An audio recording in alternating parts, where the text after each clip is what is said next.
The second Five Nights at Freddy's movie came out and I really enjoyed it. I mean, obviously, I got the whole Freddy cupcake thing. But there are a lot of lore implications that we can glean from these movies and apply to the games. I'm not kidding. So we need to talk about that. Slices, put on your aprons and let's bake ourselves a theory. So before we can talk about what the movie might mean for the games, we need to talk about the movies. Obviously, there's going to be spoilers ahead. This has been your warning. But what actually happened in the second Five Nights at Freddy's movie? Because it is a breakneck speed pace the entire time. So right away, the movie is establishing that in this universe, the FNAF 2 location was the first Freddy Fazbear's Pizza location, and it was open in 1982. During 1982, Charlotte Emily tried to stop what appears to be the first missing child incident. After all, the missing child incident does not happen until a later location.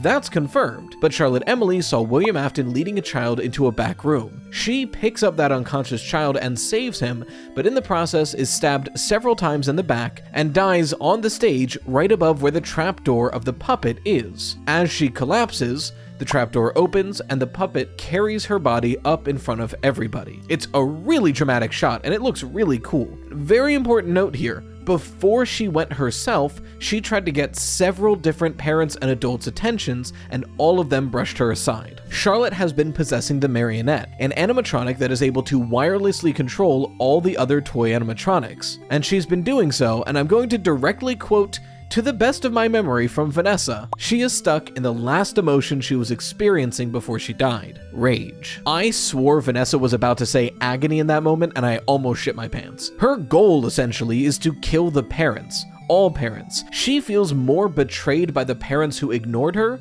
than the William Afton who killed her. I'm sure she would kill him too if given the chance, but her main aggression is towards the parents. But Vanessa has been visiting that location regularly and keeping a music box wound at Charlotte's box, effectively keeping her sleeping and dormant. But around the beginning of the movie, Michael Afton, which we were right about, leads a group of teenagers into the restaurant, and one of them turns off the music box and is then possessed by Charlotte Emily, turning into this weird puppet human abomination that's genuinely very, visually terrifying, who then goes and destroys that music box. Is that finally a door? I feel like I've been on this floor forever. What's this hanging off of it, though? To enter the next floor, you must read this sponsorship. Oh, sure thing. Today's video is sponsored by Fume. Nice. You know, on my old phone, I used to take a screenshot by pressing volume down and power at the same time. On my new one, I just swipe with my hand. But I keep doing it the old way out of habit. And while some habits are harmless, others, well, Fume makes it easier to swap them out. Straight away, Fume is not a vape, e-cig, or anything like that. I do not support smoking, vaping, or any nicotine consumption, nor would I advertise for it. There is no nicotine, no vapor, nothing to charge, or anything like that. Fume is an award-winning flavored air device that delivers great taste without any of the harmful chemicals. Instead of inhaling vapor, you simply breathe in natural food-grade ingredients that satisfy the craving without the addiction. My favorite flavor by them is crisp mint, but they have so many different options to choose from. But by far, my favorite part about Fume is that it was made to fidget with. From the sleek spinnable design, to the magnetic locking, to the clicking adjustment, and now with their Fume topper, there's a chewable silicone top for you other oral fixators, like myself, who chews on everything. Over 700,000 people have already added Fume to their daily routine. And I totally get why. It's simple, satisfying, and doesn't come with any of the downsides of smoking or vaping. And right now, if you order the Journey Pack with my code RYTOAST, you'll get a free Fume topper. So if you've been thinking about changing your habits, this is the perfect first step. Go to tryfume.com/RYTOAST or scan the QR code on screen to grab yours today. Thanks again to Fume for sponsoring today's video. Oh wow, yeah, it opened just like that. Well, here goes everything.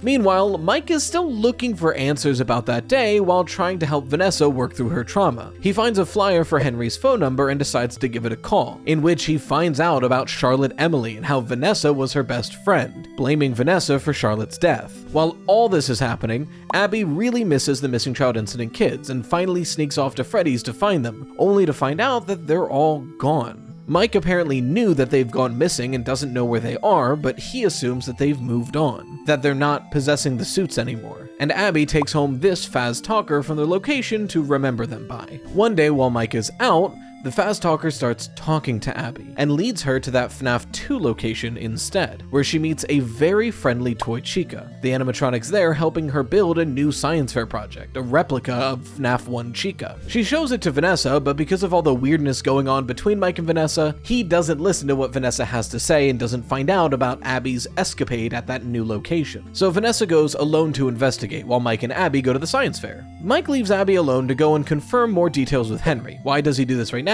I've got no idea. Plot. But Abby's new science fair project is broken by her teacher, and she runs off to the old Freddy's location one more time. At this point, Vanessa has already been captured by Charlotte, possessing this girl, and the animatronics lead Abby to the FNAF 2 office to type in a code. Apparently, all of the FNAF 2 animatronics were programmed to never be able to leave the building. If they leave the perimeter, their power drains really quickly and they shut down. But there's a code that can disable that feature. The animatronics don't know it, Vanessa does. So Charlotte secretly threatens Abby in front of Vanessa to give them the code. Eventually, she relents. Abby punches in the code from Toy Chica, and the toy animatronics are now free to leave. Now the second half of the movie begins, where the toy animatronics are out and roaming and causing havoc, threatening Abby, and Mike and Vanessa have to put a stop to it. They begin at the FNAF 2 location, where Mike finds out that the withered animatronics are still at this FNAF 2 location, and Vanessa confirms these wizards to be original prototypes that are separate from the FNAF 1 animatronics. This is a different set of animatronics, ones that are hooked up to that old wireless signal that the toys are. So Vanessa goes off to find Abby while Mike stays back to try to cut off the marionette's signal. And Charlotte, as the puppet, is able to control the wizards like the toys to try to keep Mike away. Well, she's at least able to activate them and put them into some security protocol. At first, this is kind of working, but even when Mike is able to cut off the signal to the toys, Charlotte is able to reactivate it, and they need to work for a new plan. So Mike goes to the FNAF 1 location and begs the MCI kids if they can hear him to help them save Abby, and Mike and Vanessa both reconvene to Mike's house, only to find that while they were gone, Toy Chica brought back Abby. Her chest burst open, revealing that the marionette was inside waiting to possess Abby, because Toy Chica has spring locks, which we're gonna have to talk about. Vanessa gets there first and confronts the now possessed Abby, but before anything terrible happens, Mike is able to use a new music box created by Henry, with a Ballora inside of it, to subdue Charlotte and free Abby. For a moment they think they've won, but then all the toys come into the house, revealing to now be controlled by Michael Afton, who tells Vanessa to join him because him and Vanessa have a purpose for William Afton. Vanessa refuses, Michael sicks the toys on them, but at the last moment, the FNAF 1 animatronics save the day and then collapse themselves. The Golden Freddy kid appears to tell Abby and Mike that they've moved on, and warns Mike that now that they've moved on, he cannot hold him anymore. Before it's elaborated, he moves on, and everyone begins to leave. But not before Vanessa and Mike have another falling out, and when Mike and Abby leave Vanessa behind in that house, the puppet sneaks up behind her, possesses her body, and now we have Vanessa, William Afton's child, being possessed by Charlotte Emily, and that's where the movie ends. So first of all, like I said, I really enjoyed this movie. Much like the first FNAF movie, my thoughts on it are, if you're a FNAF fan, this is like a 9 or 10 out of 10. This is exactly what you want to see. It's fan servicey, it's fun, it's corny in all the right ways. It's what we love about Five Nights at Freddy's.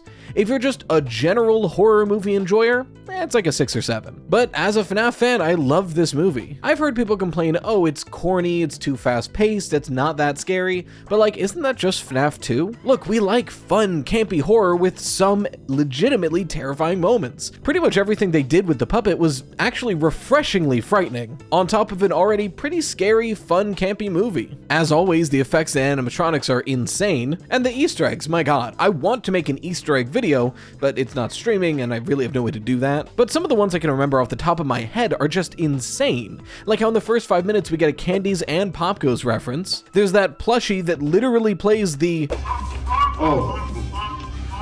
like verbatim, and oh my god, Shadow Bonnie. The fact that this shows for like 3 to 4 frames is insane and the exact kind of Easter egg that FNAF fans crave. Ones that are paying attention and know the lore, know the games, really get a lot out of stuff like this. This was amazing. But we need to talk about the lore implications because there are many. So let's start with just what this movie might be saying about the lore of the movie trilogy. So now we know that William Afton had at least Michael Afton and Vanessa, and he kept telling them that they have a purpose. This is in Vanessa's trauma dreams. It's something Michael Afton repeats, and that could mean a lot of things. It could be just an accomplice. It could be weird experiment stuff. We don't know yet. But something that's so interesting for the movie lore is that Circus Baby is in William Afton's workshop in Vanessa's dream. And I'm gonna be honest with you, I cannot for the life of me remember the color of Circus Baby's eyes, and every picture I've been able to find is not helpful. But the color of those eyes is very important. If they're blue, it kind of makes sense. If they're green in her memory, that's a whole can of worms. Because for those who know, Circus Baby was originally designed with blue eyes, but gained green eyes after Elizabeth possessed her. But again, I cannot stress enough how terrifying the idea is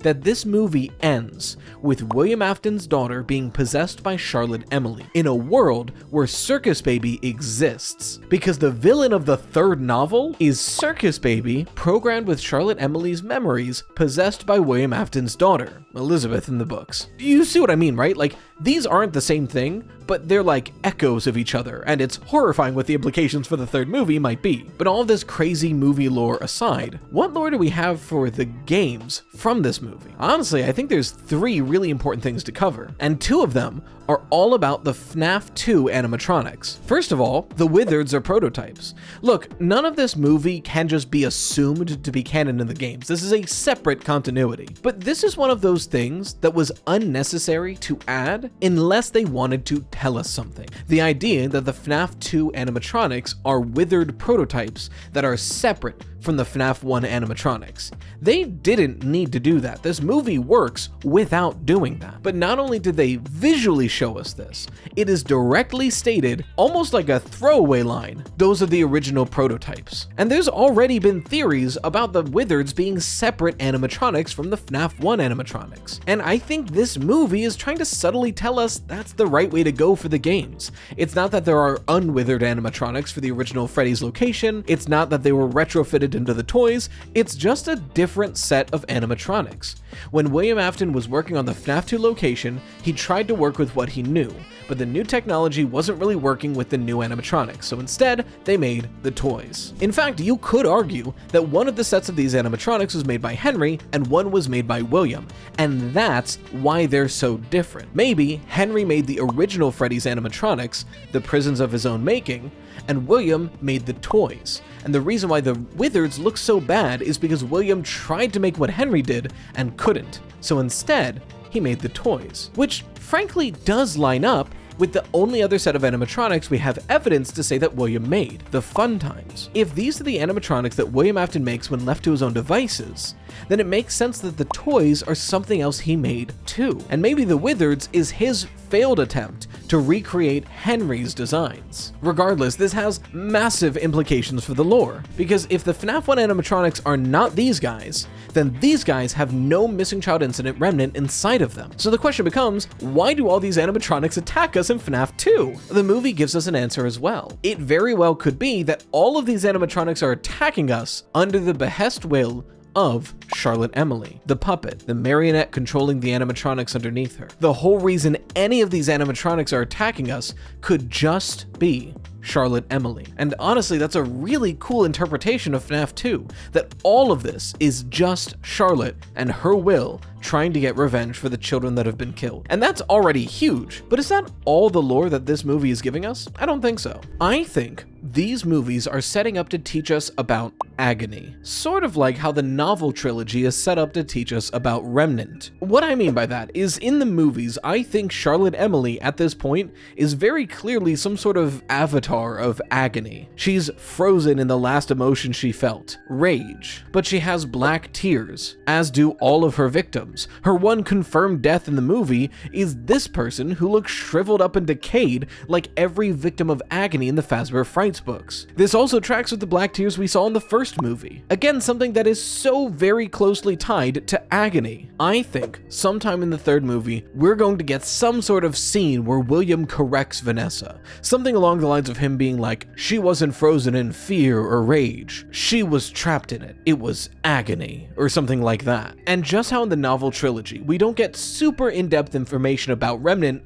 but we see how it's used and what it can do, I think the movies are setting themselves up to do the same thing for agony, showing us ways that it can be used, ways that it fosters. And that way, when we have the games that involves both Remnant and agony, we can look to the books and the movies to know more about them. But that's just my thoughts on the movie and the lore it's bringing. I would love to hear your thoughts in the comments below, especially on the movie in general. Did you love it? Did you hate it? Let me know. In the meantime, if you want a theory that like part of it is slightly debunked now, thanks a lot FNAF 2 movie, you can see last week's video where I cover if the amount of agony or remnant in an animatronic leans into whether or not they're aging and decrepit or shiny and new. Thanks again to Fume for sponsoring today's video.